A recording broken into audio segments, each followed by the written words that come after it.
Well, the NJ Transit strike is happening. 450 unionized locomotive engineers walked off last night, and more than 350,000 commuters are affected.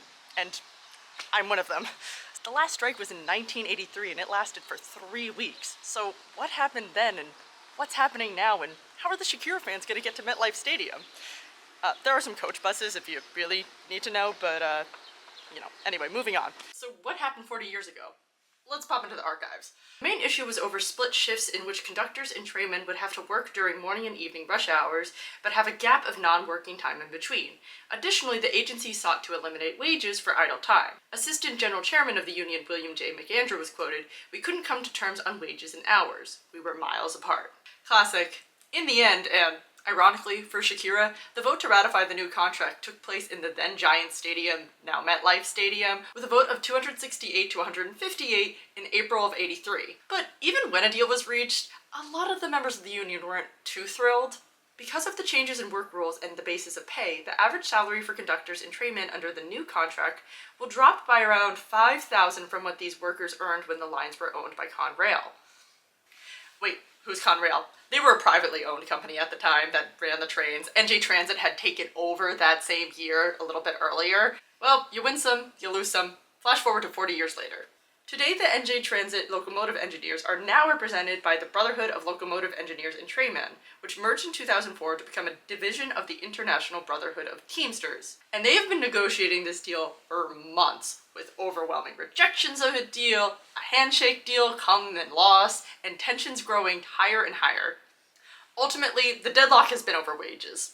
Thomas Haas, the general chairman of the Brotherhood of Locomotive Engineers and Trainmen, said last week that the union had agreed to 95% of the New Jersey Transit's demands, except on pay. This press release from the Teamsters details the concerns, below industry standard with no raise since 2019. If anyone's commute is disrupted because workers are forced to strike, it's the fault of executives who mismanage New Jersey Transit, said Teamsters General President Sean M. O'Brien. The employer wants to pay these workers below the industry standard. They've been bargaining for 6 years. It's time for the railroad to quit playing games with our members and finally give them the fair deal they've earned. The union claims its members earn an average of $113,000 a year, and that an agreement could be reached if the agency agrees to an average of $170,000 a year. Here's where things start to get a little confusing. NJ Transit disputes the union's data. They say that the engineers have an average earnings of $135,000, with some exceeding even $200,000.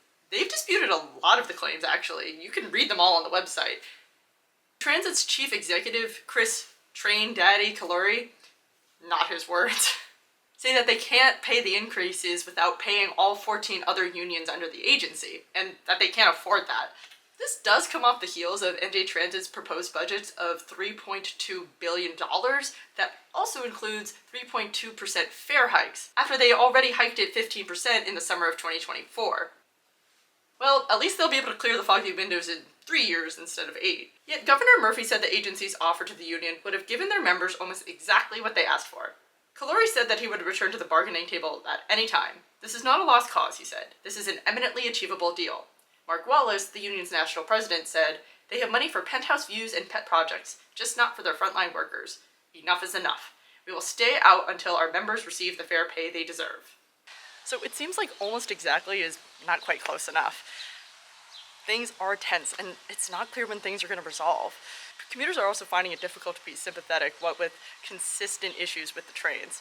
You can check out the rest of NJ.com or NJ Transit's website for alternative transit, but honestly, it's going to be real limited. The bottom line is, we need the trains, and we rely on the people who run them. So let's hope they get what they deserve.